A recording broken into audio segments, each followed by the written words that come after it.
The insurance company didn't deny your claim, I said, sliding the document across the desk. They paid it. $2 million. 3 months ago. Robert Sterling's face went white. His hands started shaking. That's impossible. Diana told me they denied it. She said we got nothing.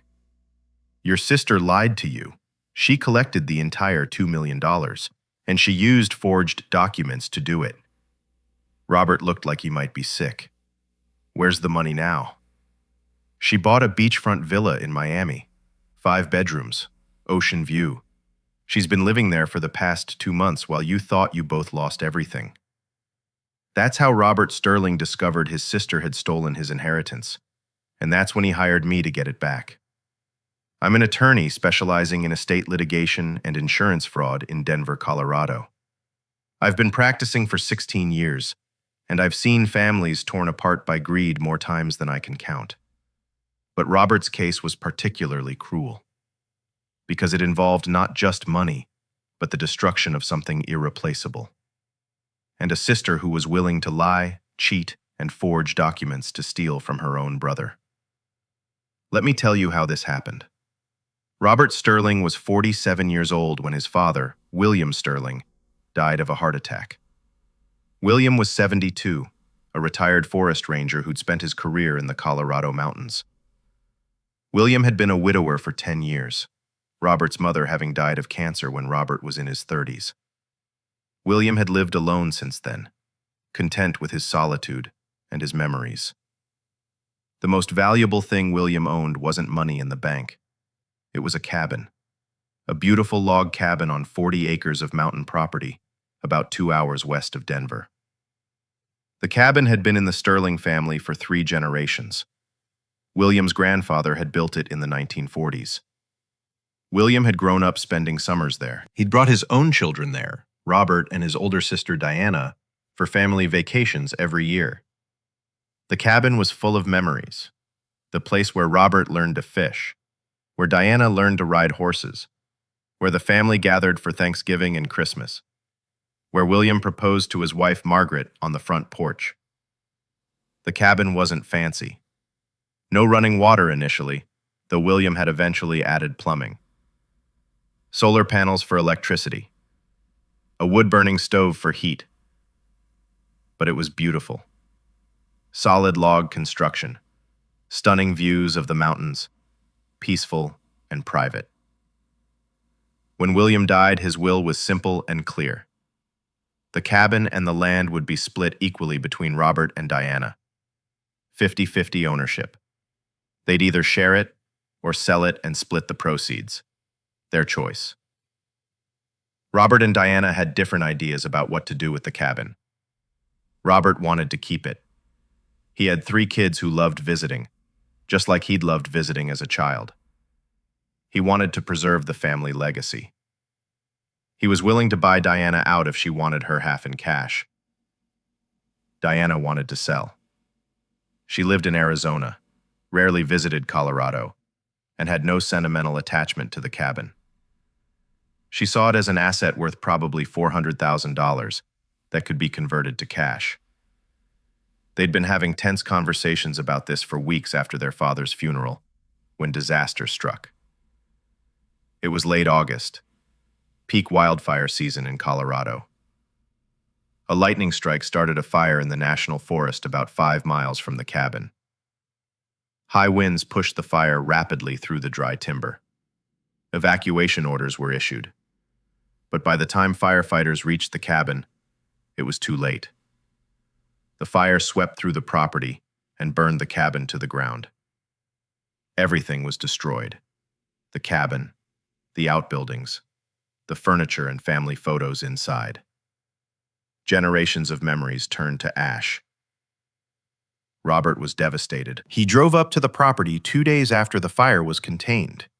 Nothing remained but the stone foundation and chimney. Everything else was charred rubble. He stood there, crying, mourning not just the loss of the physical cabin, but the loss of all those memories. His grandfather's hand-built furniture, his mother's quilts, photo albums dating back decades, all gone. The only silver lining was that William had kept good insurance on the property. The cabin and contents were insured for $2 million. That wouldn't replace the sentimental value, but at least Robert and Diana would get something. Robert called Diana to tell her about the fire. She seemed surprisingly calm about it. "Well, at least it was insured," Diana said. "We'll get the insurance money and split it. 2 million divided by 2, $1 million each. That's actually better than selling it. No realtor fees or anything." "I guess so. But Diana, all those family memories are gone, which is sad, but we can't change it. Let's just focus on getting the insurance payout and moving on." Robert was hurt by Diana's cold pragmatism, but everyone grieves differently. Maybe this was just how Diana was processing the loss. "Do you want to handle the insurance claim?" Diana asked. "Or should I?" "I don't care. Whoever has time." "I'll do it. I'm between jobs right now. I've got time to deal with paperwork and phone calls. I'll get it sorted and let you know when the money comes through." Robert agreed. He was busy with his own job and family. If Diana wanted to handle the insurance bureaucracy, that was fine with him. Over the next few weeks, Diana sent Robert occasional updates. "I filed the claim. They're processing it. They need more documentation. It's taking forever." Robert trusted his sister. Why wouldn't he? They'd had their disagreements about what to do with the cabin, but she was still his sister. They'd grown up together. He had no reason to suspect she'd deceive him. Then, about 3 months after the fire, Robert got an email from Diana. "Bad news. The insurance company denied the claim. They're saying the property wasn't properly maintained or something technical. I fought them on it, but they won't budge. We're not getting anything. I'm sorry." Robert was stunned. Denied? How could they deny a legitimate claim for a fire caused by a natural disaster? He called Diana immediately. "What do you mean they denied it? On what grounds?" "Something about the property not meeting current building codes. I don't really understand it. Their letter was full of legal jargon. But the bottom line is, they're not paying." "Can we appeal? Can we fight this?" "I already tried. They're not budging. I'm sorry, Robert. We're just out of luck." "This doesn't make sense. Dad maintained that cabin carefully. It was solid. There's no reason they should deny a claim for a wildfire." "I know. It's frustrating. But sometimes insurance companies just screw people over. There's not much we can do." Robert hung up feeling angry and betrayed. By the insurance company, not by Diana. He assumed she was as disappointed as he was, but something nagged at him. Diana had seemed almost too accepting of the denial, almost relieved in a way, like she was eager to move on and stop discussing it. Robert tried to let it go. If the insurance was denied, there was nothing to do. The cabin was gone. The memories were gone. The money was gone. Time to move forward. But he couldn't shake the feeling that something was wrong. About a month later, Robert was on social media when he saw something that made his blood run cold. Diana had posted photos from her new home, a gorgeous beachfront villa in Miami. Modern architecture, huge windows, ocean views, luxury finishes. The caption read, "Finally living my dream. So grateful for this new chapter." Robert stared at the photos in disbelief. How could Diana afford a house like that? She'd told him just a month ago that she was between jobs. She'd never mentioned having savings or investments that could fund a multi-million-dollar house purchase. Then it hit him. The timing. 3 months since the fire.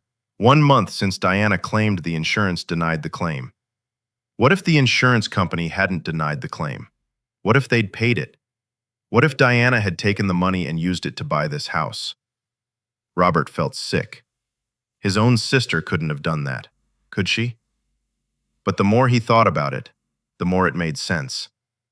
Diana's eagerness to handle the insurance claim, her cold pragmatism about the cabin burning, her quick acceptance of the supposed denial, her sudden ability to afford a luxury home. Robert knew he needed help. He needed someone who could investigate what really happened with the insurance claim. That's when he called me. Robert came to my office on a Tuesday morning. He was visibly distraught. He showed me Diana's social media posts of the Miami villa. He showed me the email where Diana claimed the insurance had been denied. "I need to know if she stole from me," Robert said. "I need to know if my sister took my inheritance and lied to my face about it." "Let me make some calls," I said. "I'll find out what happened with the insurance claim." I contacted the insurance company that afternoon. After identifying myself as Robert's attorney and getting his authorization, I asked about the status of the claim for the Sterling cabin. The insurance representative pulled up the file. "Yes, that claim was processed and paid in full. $2 million. Payment issued 3 months ago." "The claim wasn't denied?"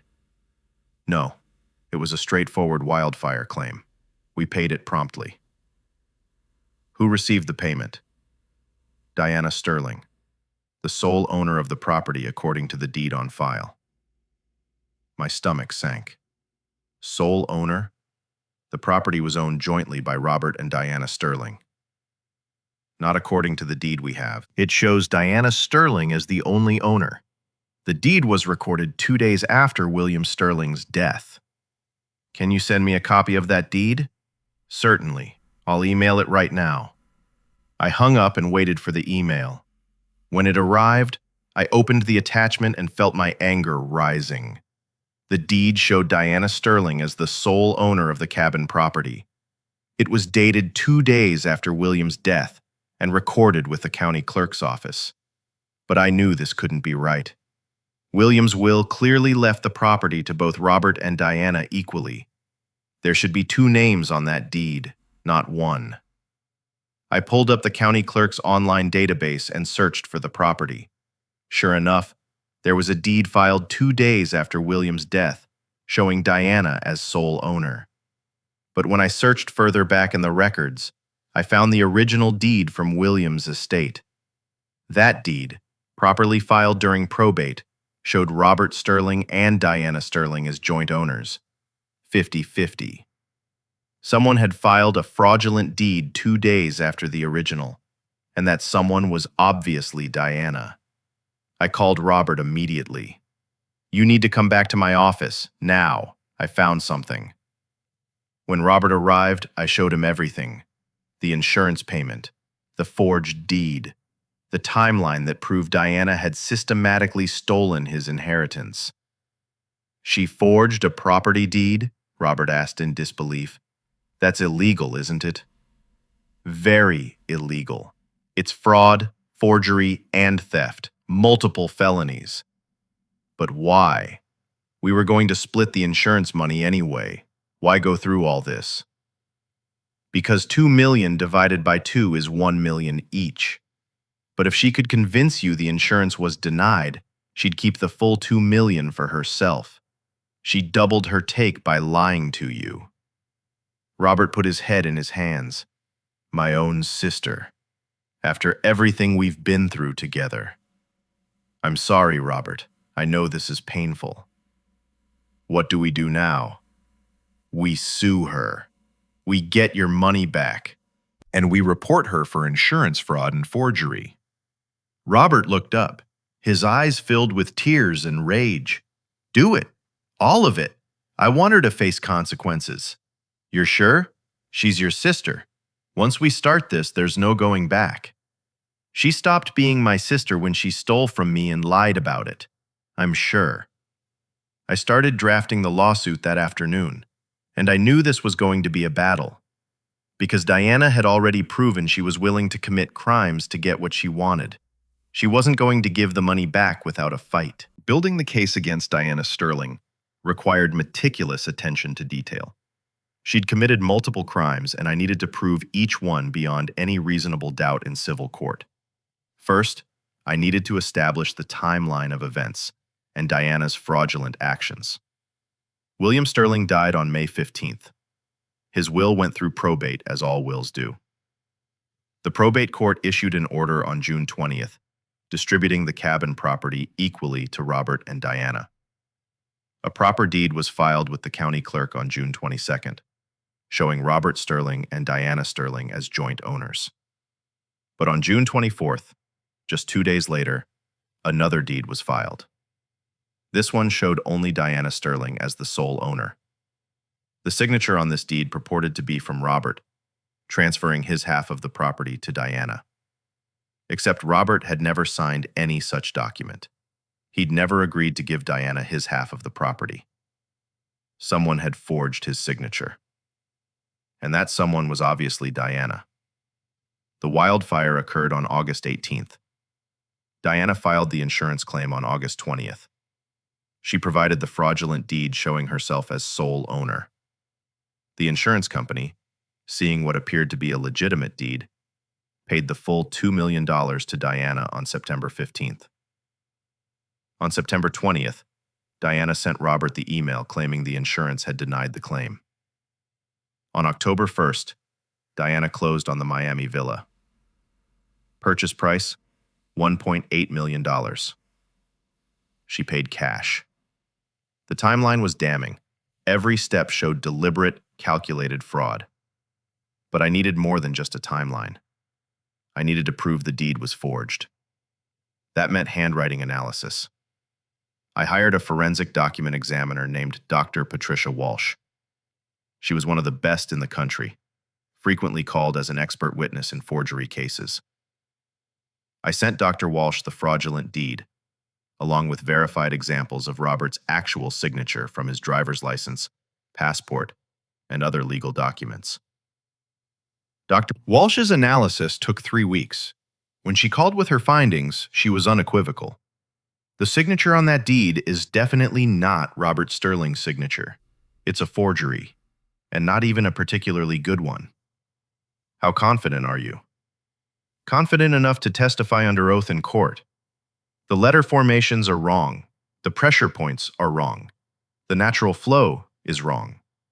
Someone tried to copy Robert's signature, but they couldn't replicate the unconscious muscle memory that creates a genuine signature. Can you identify who forged it? I'd need verified examples of Diana Sterling's handwriting to make that determination. But given that she's the one who benefited from the forgery and filed the fraudulent deed, it's reasonable to conclude she's the forger. Thank you, Dr. Walsh. I'll need you to prepare a formal report and be available to testify. Of course. This is a clear case of forgery. I'm happy to help. Next, I needed to prove Diana had lied to Robert about the insurance denial. That was easier. I had the email where Diana claimed the insurance had been denied, and I had documents from the insurance company proving they'd actually paid the claim in full. But I wanted more. I wanted to catch Diana in her lies under oath. I filed the lawsuit in Colorado State Court. The complaint alleged fraud, forgery, conversion of property, breach of fiduciary duty, and unjust enrichment. I asked for return of Robert's $1 million plus interest, attorney's fees, and punitive damages. Diana was served with the lawsuit at her new Miami villa. According to the process server, she seemed shocked when she received the papers. Diana hired an attorney within a week, a lawyer named Marcus Webb from Miami, who specialized in civil defense. Webb called me to discuss the case. My client denies all allegations. She says the property was legitimately transferred to her, and the insurance payout was rightfully hers. Your client committed fraud and forgery. We have proof. We'll see about that in court. We'll also be reporting this to the district attorney for criminal prosecution. Your client could face prison time. There was a pause. Let's not get ahead of ourselves. Perhaps we can settle this amicably.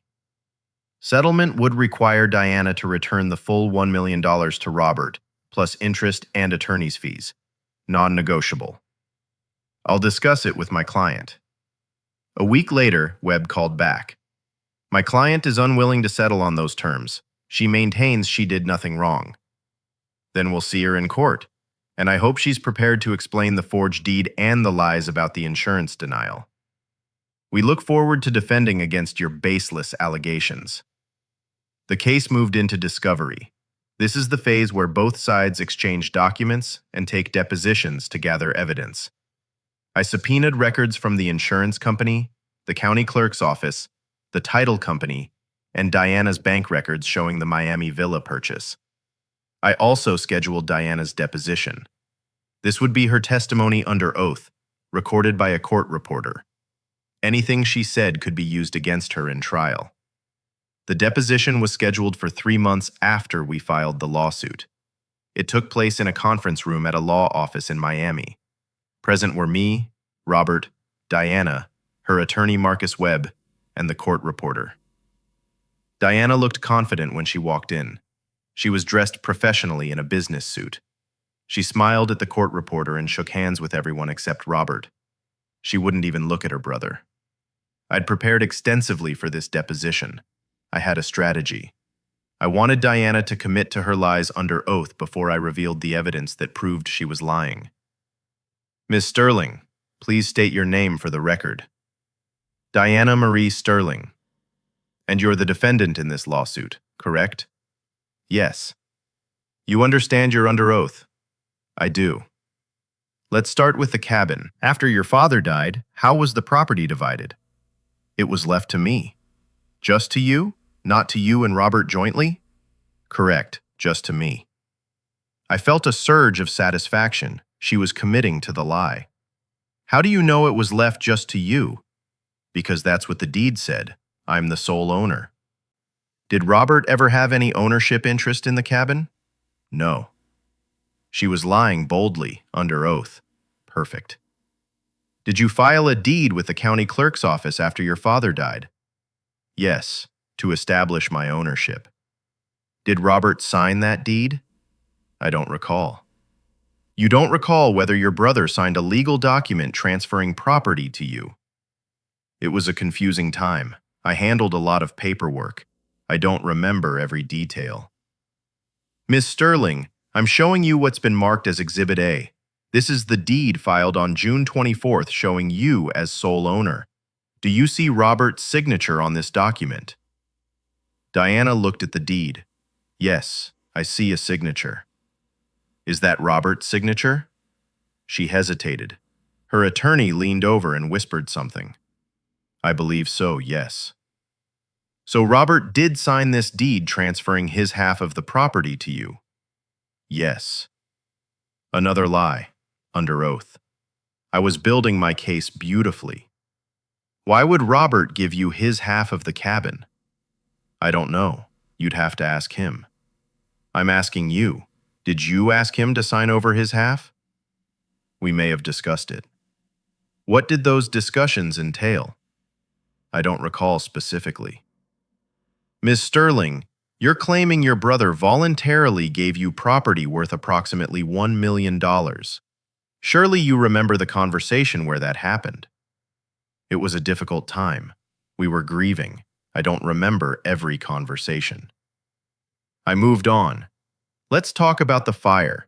When did you learn the cabin had burned down? Robert called me, sometime in August. What was your reaction? I was upset, of course. It was our family cabin.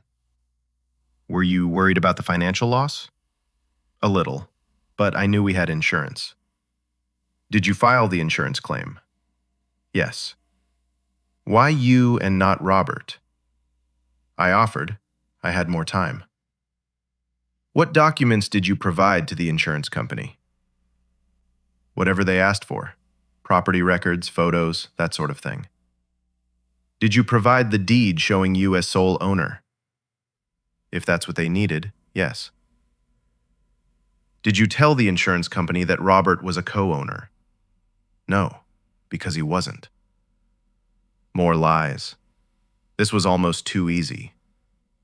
What happened with the insurance claim? They denied it. Why did they deny it? Something technical. Building codes or maintenance issues. I don't remember exactly. Did you fight the denial? I tried, but they wouldn't budge. Did you receive anything from the insurance company? No. They denied the claim. I pulled out another document.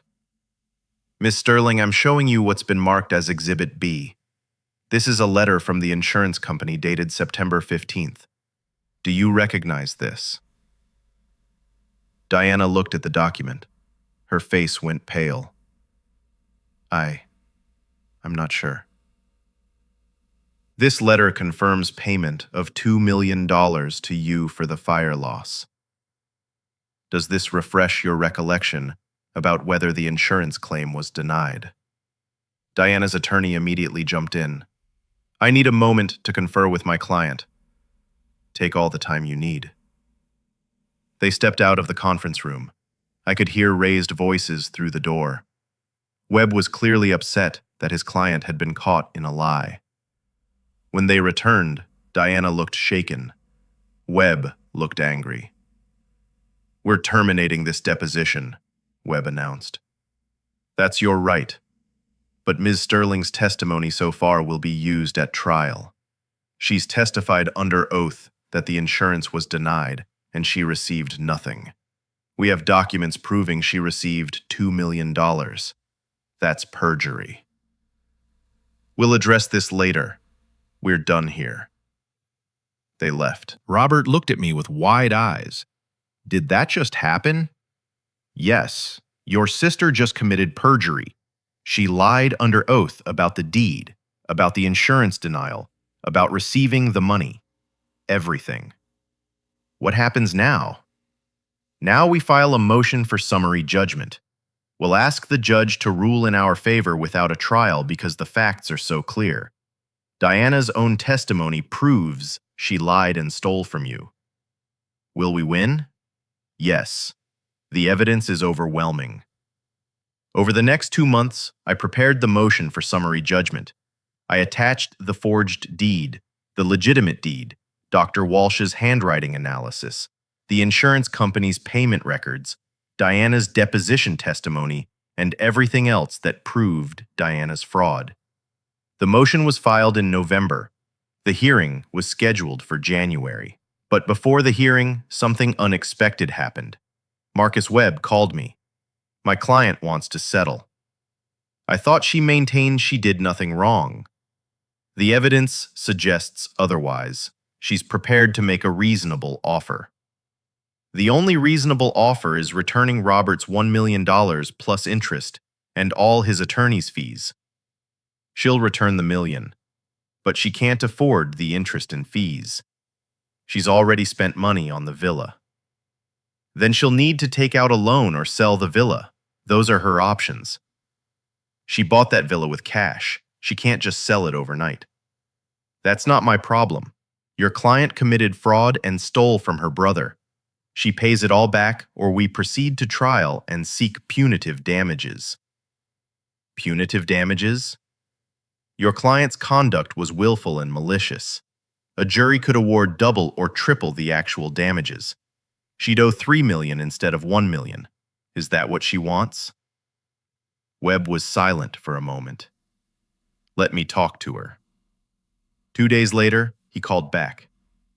My client agrees to your terms. She'll return $1 million plus interest and attorney's fees. The total is $1,143,000. She'll pay it within 30 days. How? She's taking out a mortgage on the Miami villa. Fine, but I want it in writing, a settlement agreement with specific payment terms and consequences for non-payment. Agreed. I drafted the settlement agreement. It required Diana to pay the full amount within 30 days.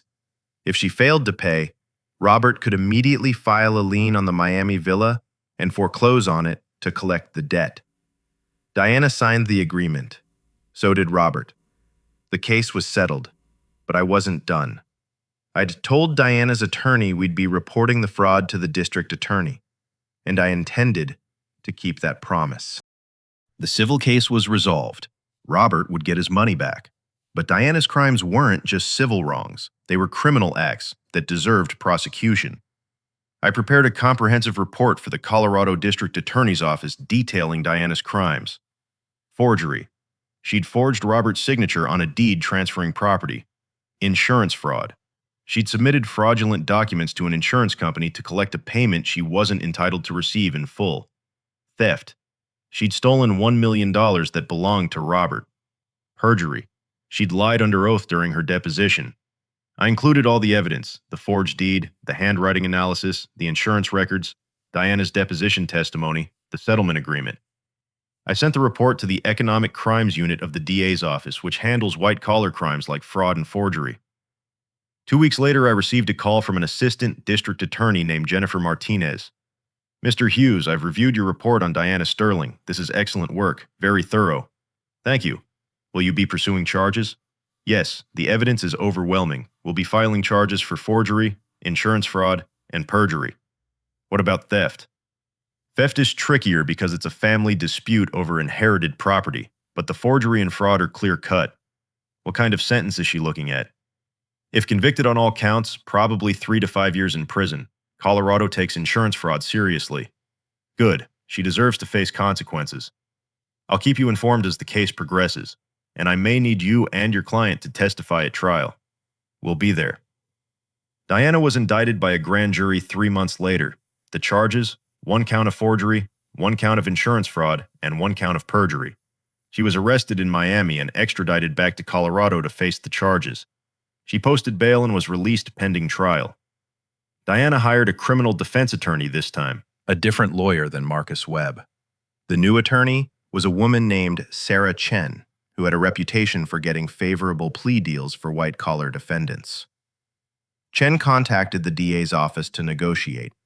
According to Jennifer Martinez, Chen argued that Diana was a first-time offender who'd made a mistake during an emotional time. "She's trying to paint this as a grief-stricken sister making poor decisions," Martinez told me, "not as a calculated criminal committing premeditated fraud." "What did you say?" "I told her to look at the evidence. Diana filed a forged deed 2 days after her father died. She systematically lied to her brother for months. She committed perjury under oath. This wasn't emotional confusion. This was planned theft." "Is she offering a plea?" "Yes.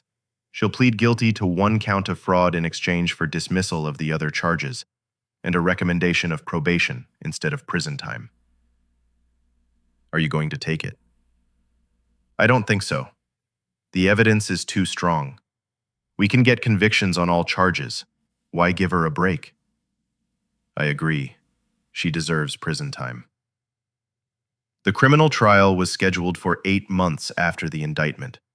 In the meantime, Robert was dealing with his own emotional fallout from Diana's betrayal. "I can't stop thinking about it," Robert told me during one of our meetings. "My sister looked me in the eye and lied. She stole from me, and she almost got away with it. But she didn't get away with it. She's facing consequences." "Is she, though? She's out on bail. She's still living in that Miami villa. She's going on with her life while I'm dealing with the trauma of what she did. That will change after the trial. If she's convicted, she goes to prison."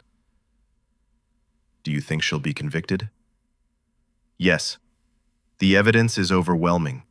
No jury will believe her lies." Robert nodded, but he still looked troubled. "Even if she goes to prison, it doesn't undo what she did. The cabin is still gone.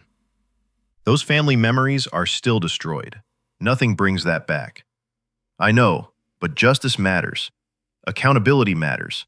She can't just steal from you and walk away." "You're right. I know you're right. I just wish none of this had happened." The criminal trial began on a cold February morning. The courthouse was old and imposing, built in the 1920s with marble floors and wood paneling.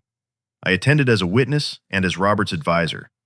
We sat together in the gallery as the prosecution presented their case. Jennifer Martinez was a skilled prosecutor. She methodically walked the jury through the evidence: the forged deed, the handwriting analysis, the insurance fraud, Diana's lies under oath. The most powerful moment came when she played Diana's deposition testimony for the jury. Diana's voice filled the courtroom, confidently lying about the insurance denial and claiming she'd received nothing. Then Martinez showed the insurance company's records, proving Diana had actually received $2 million. The contrast was devastating. Diana had been caught in a bold-faced lie, on video, under oath. Diana's defense attorney, Sarah Chen, tried to create doubt. She argued that the handwriting analysis wasn't conclusive.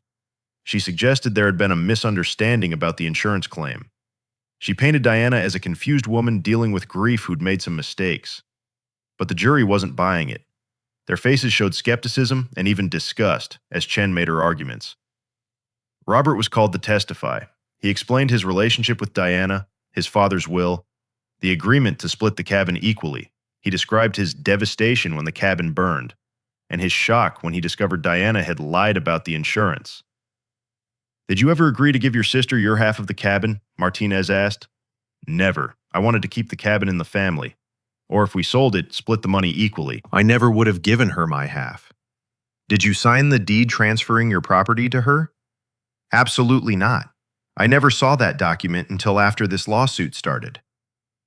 "How did it make you feel to discover your sister had forged your signature and stolen your inheritance?" Robert's voice broke.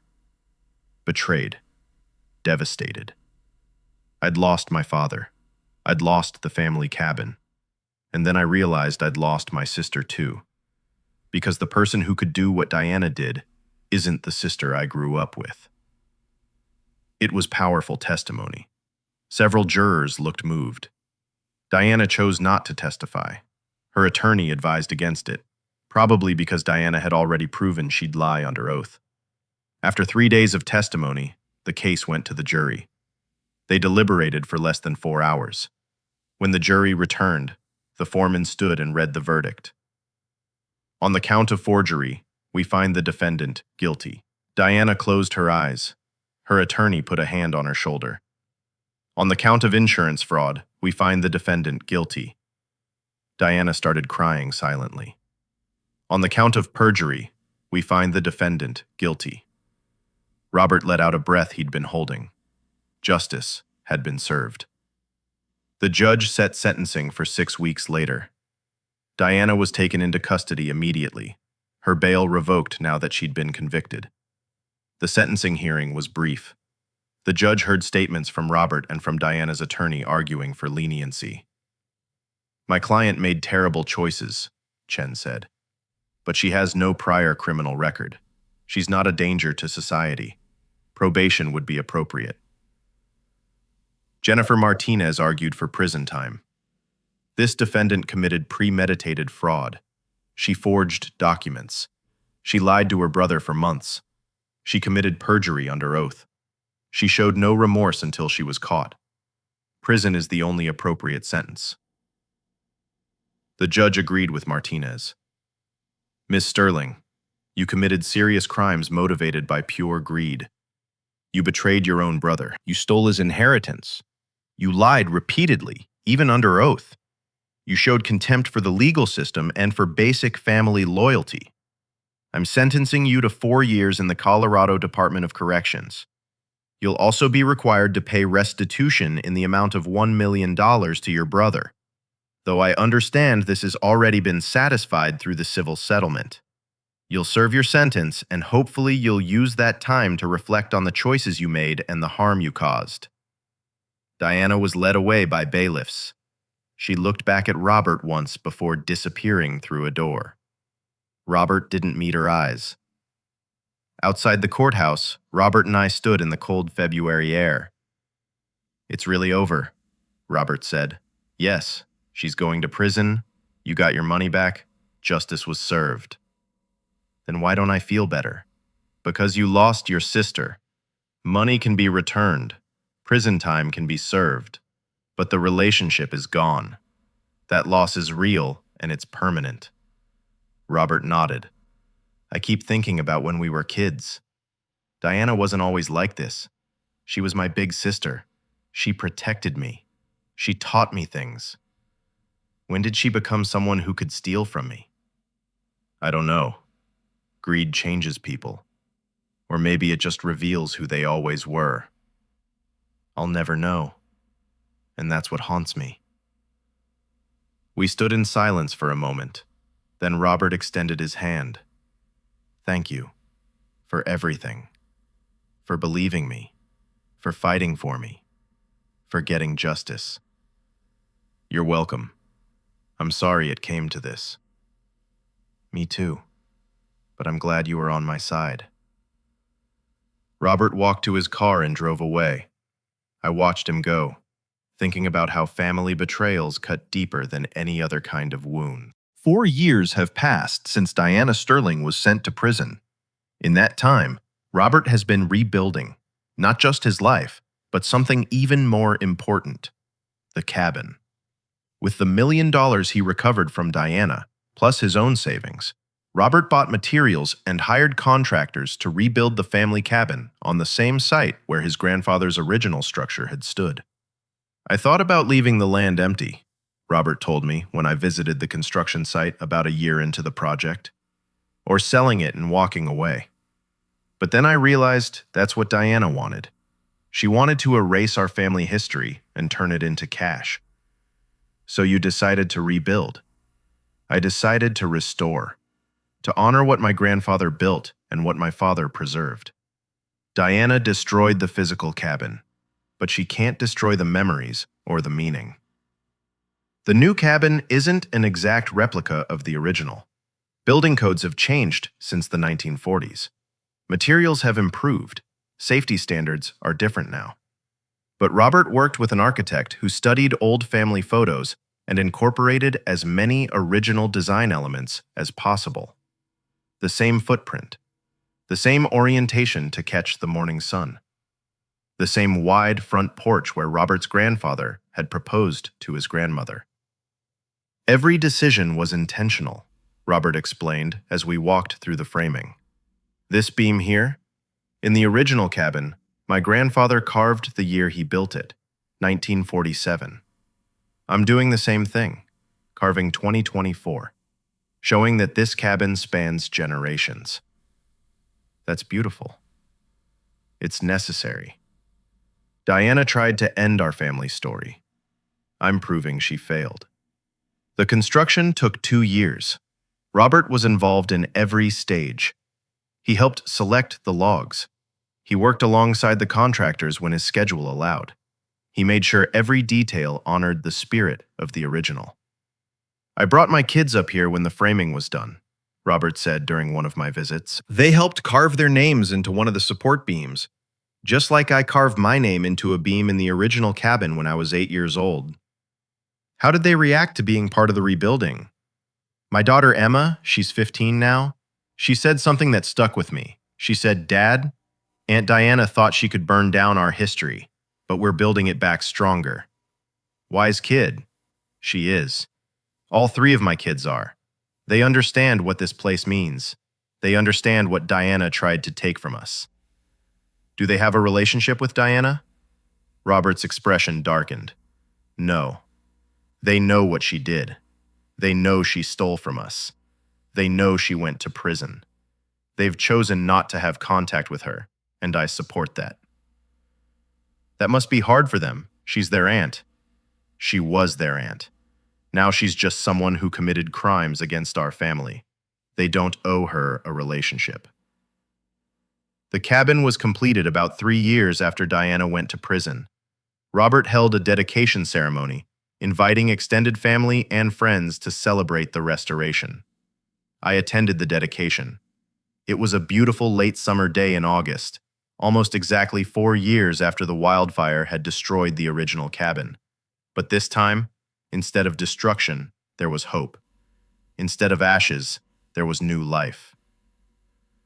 About 50 people gathered on the property, extended family members, Robert's co-workers, friends who'd supported him through the ordeal with Diana, even some of the contractors who'd worked on the rebuild. Robert gave a speech standing on the new front porch, his 3 children beside him. This cabin represents more than just a building.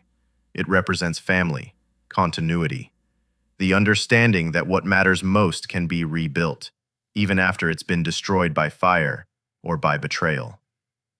My grandfather Samuel Sterling built the original cabin with his own hands in 1947. He was a forest ranger who loved these mountains. He built this place as a refuge, a place where family could gather and connect with nature and with each other. My father, William, maintained this cabin with love and care for over 50 years. He brought my sister and me here every summer. We learned to fish in that stream over there. We learned to identify trees and animal tracks. We learned what family means in this place. My sister Diana burned it down. Not with matches, but with lies and greed. She tried to turn our family legacy into cash for a beach house in Miami. She forged documents. She committed fraud. She went to prison for her crimes. But here we are. The cabin stands again. Not exactly as it was, but as it should be. Stronger. Built to last another 70 years. Built to honor the past and create new memories for the future. Diana thought she could steal this from us. She thought she could destroy what 3 generations had built. But she was wrong. You can't steal memories. You can't forge love. You can't burn down what really matters. This cabin will stand for my children, Emma, Michael, and Sophie, and for their children, and for generations beyond that. Because family legacy isn't about buildings or money. It's about values, about integrity, about refusing to let greed win. Thank you all for being here today. Thank you for supporting us through this difficult journey. And thank you for being part of this new beginning. The crowd applauded. Robert's 3 kids cut a ribbon stretched across the front door. Everyone went inside to tour the new cabin. The interior was stunning. Exposed log walls, carefully treated and preserved. A massive stone fireplace built by a local craftsman, using river stones from the property. Large windows that framed mountain views perfectly. Wood floors made from reclaimed timber. Robert had decorated thoughtfully. Furniture that matched his memories of the original cabin. A rocking chair similar to the one his grandmother had loved. A dining table that could seat 12 for family gatherings. On one wall, Robert had created something particularly meaningful. A photo gallery. Pictures of the original cabin from different decades. Photos of his grandparents standing on the porch in the 1950s. Pictures of young William Sterling with his new bride in the 1960s. Photos of Robert and Diana as children, playing in the creek, before greed had destroyed their relationship. And at the center of the gallery, a wooden plaque Robert had commissioned. It read, "In memory of Samuel Sterling, 1920 to 1998, and William Sterling, 1951 to 2023. Builders, fathers, rangers. This cabin honors their legacy and their love. May it stand for generations to come. Rebuilt 2024. I found Robert later, standing alone on the back deck, looking out at the mountains. You did it, I said. You rebuilt what Diana tried to destroy. We did it. You helped make this possible. If you hadn't discovered her fraud, I'd have nothing. She'd have kept all the insurance money, and I'd still think the claim was denied. I just did my job. You did more than that. You believed me when I said something was wrong. You investigated when I had nothing but suspicions. You fought for justice." We stood in comfortable silence for a moment, watching the sun begin to set over the mountains. "What about Diana?" I asked.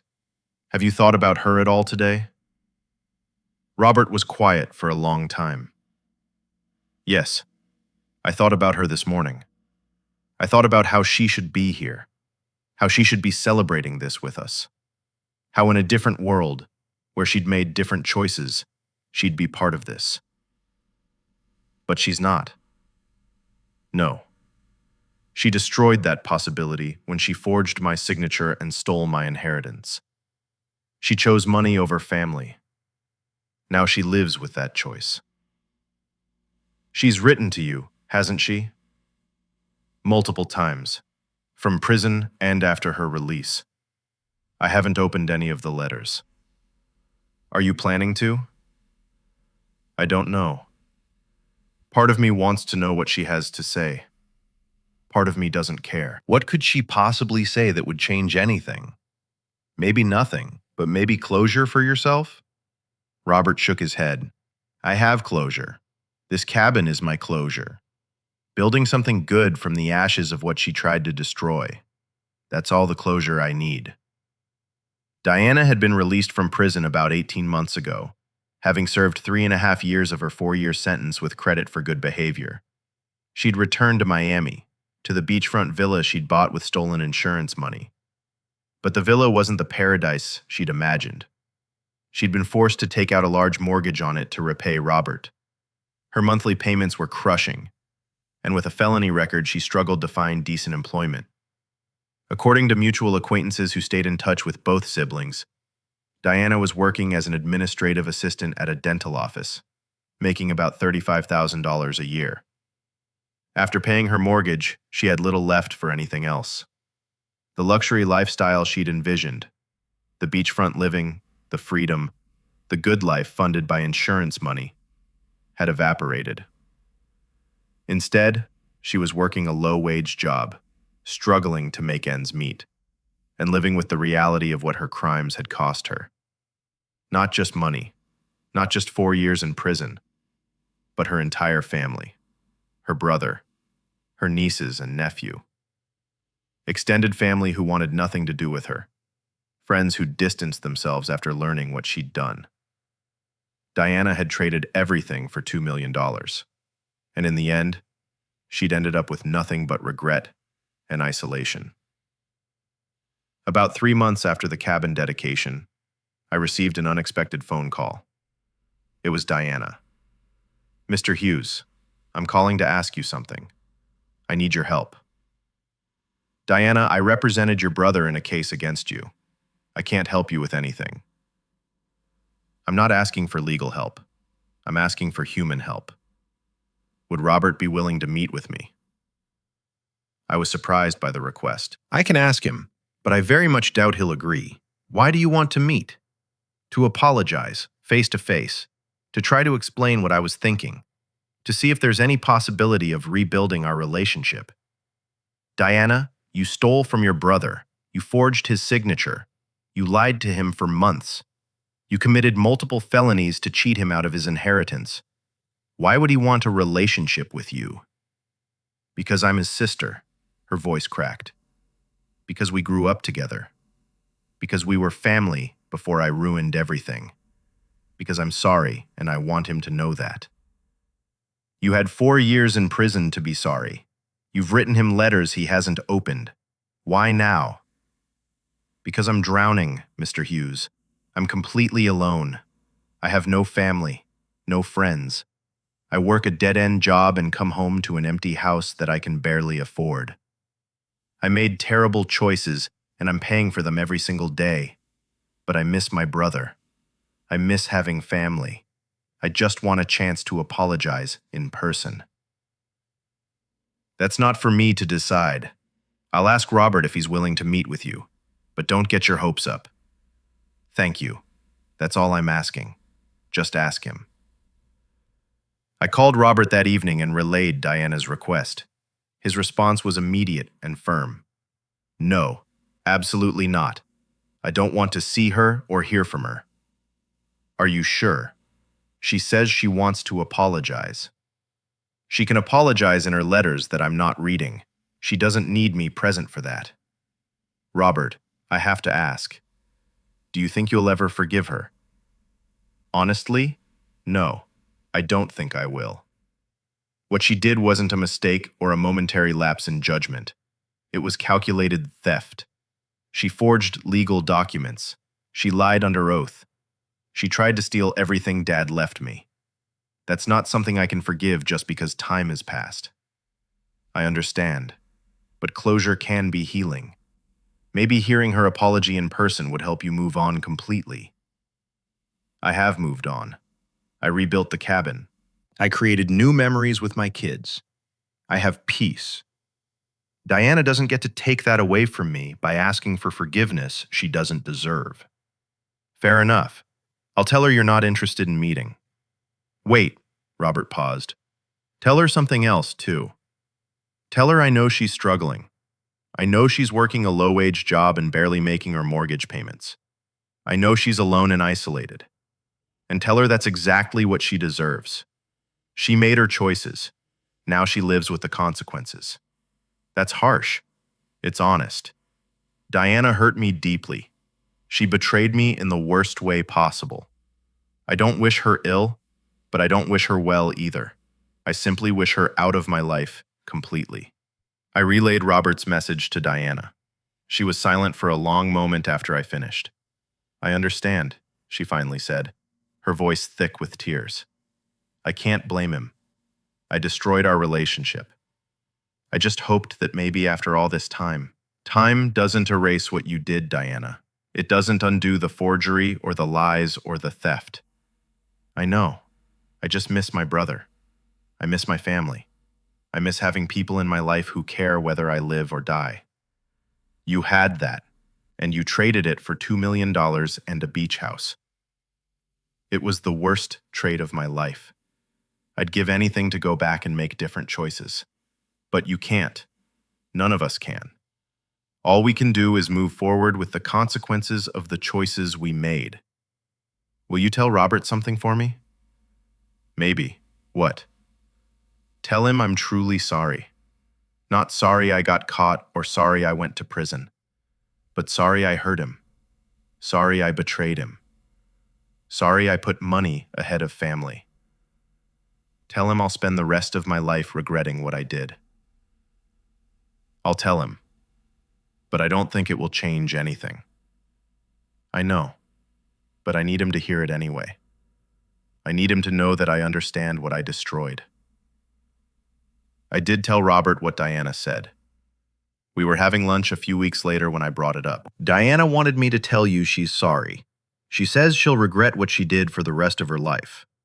Robert took a bite of his sandwich and chewed thoughtfully before responding.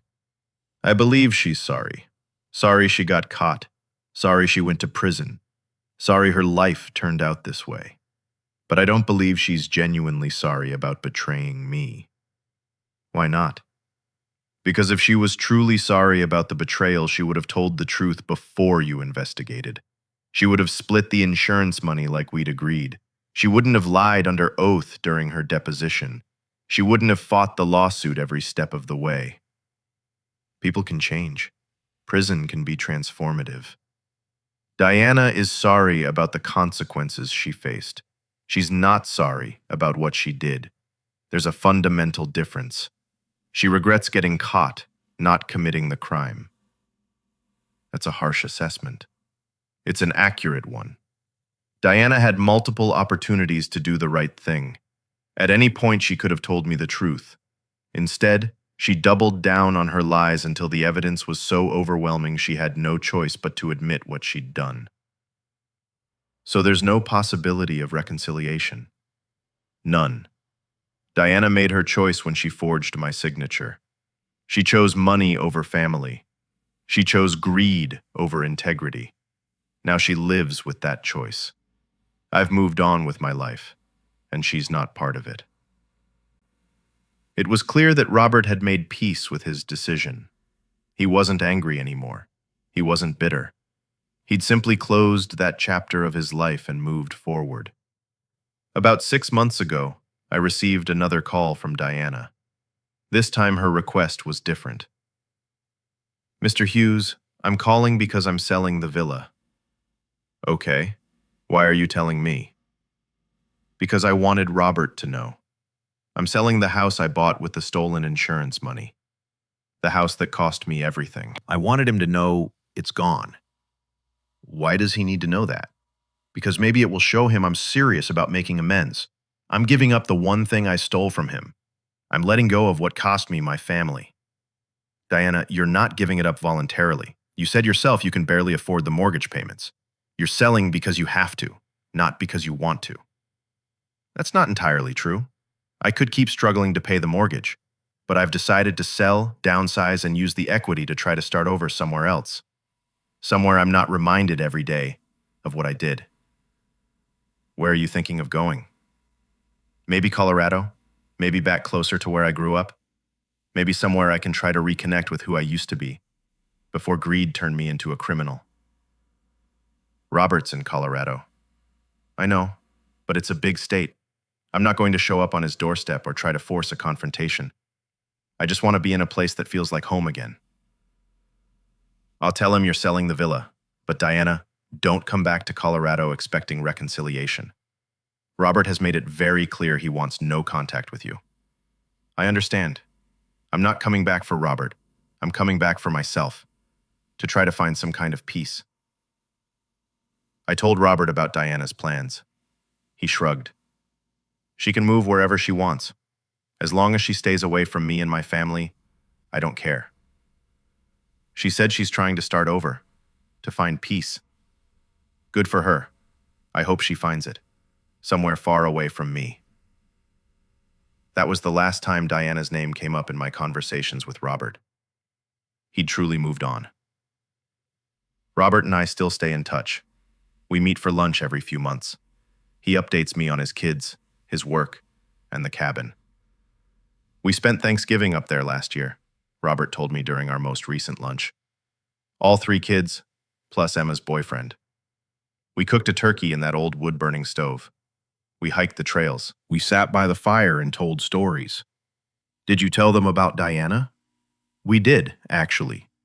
Emma asked about her, asked why Aunt Diana wasn't part of our lives anymore. So I told them the whole story. The forgery, the fraud, the prison time, everything. How did they react? They were shocked at first, but then Michael, my youngest, said something insightful.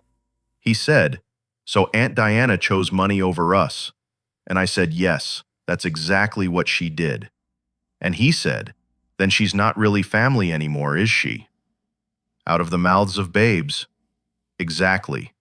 My kids understand what I've tried to teach them, that family is defined by actions, not just by blood.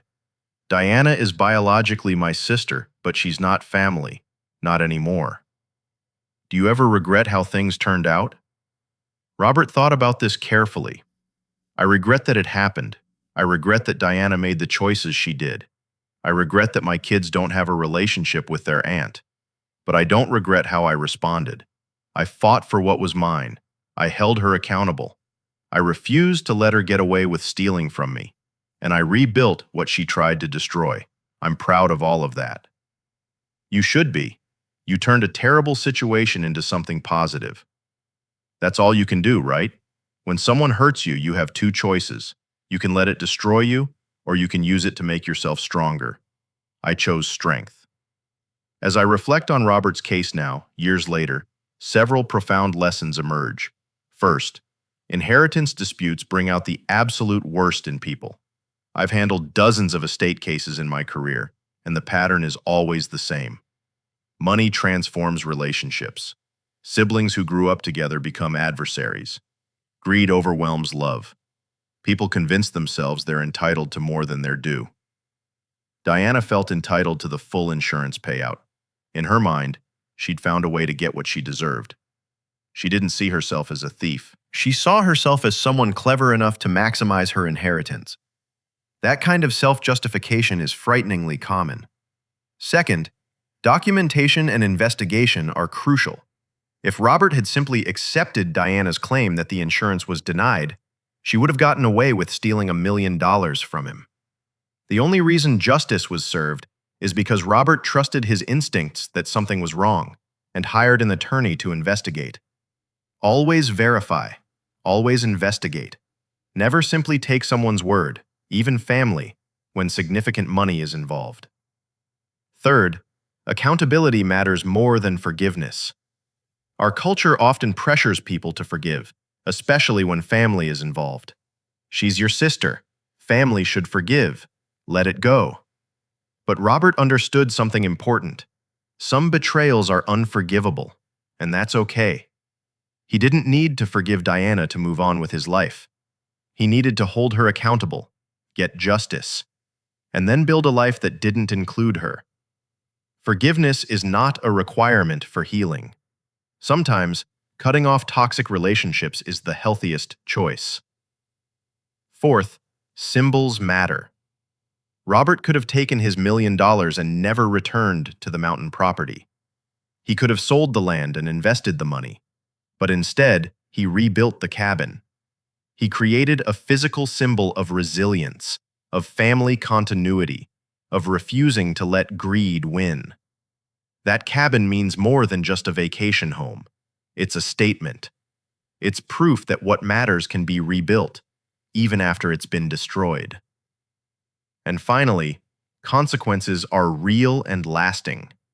Diana served her prison time. She paid her legal debt to society. But the consequences of her choices extend far beyond her sentence.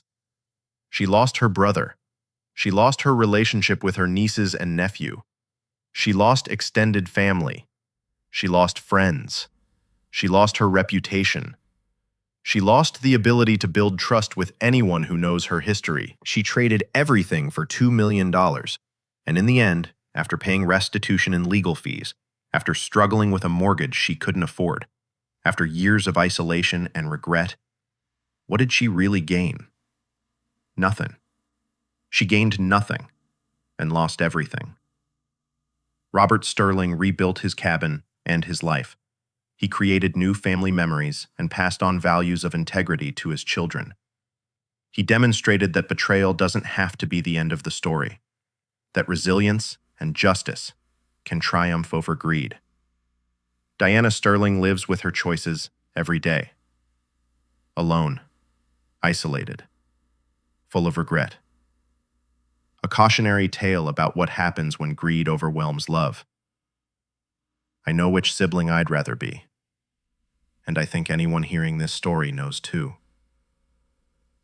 7 years after Diana stole from me, people still ask if I've forgiven her. My answer hasn't changed. No. And it probably never will. Some betrayals cut too deep to forgive. What Diana did wasn't a single mistake or a momentary lapse in judgment. It was calculated, premeditated theft. She forged legal documents. She lied repeatedly over months. She committed perjury under oath. She tried to steal not just money, but my family legacy. That's not something I can forgive just because time has passed, or because she claims to be sorry now.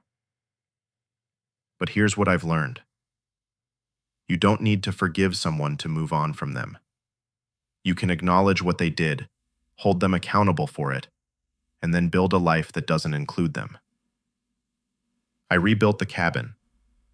I created new memories with my children. I taught them about integrity and consequences, and the importance of standing up for yourself when someone wrongs you. I found peace without Diana in my life.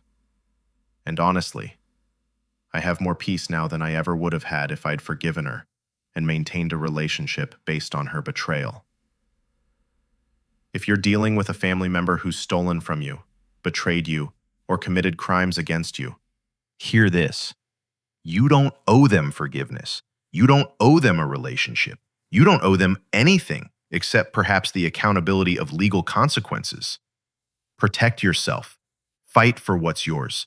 Don't let guilt or family obligation or social pressure force you to accept unacceptable behavior. I lost a sister when I discovered what Diana did, but I gained clarity about who she really was.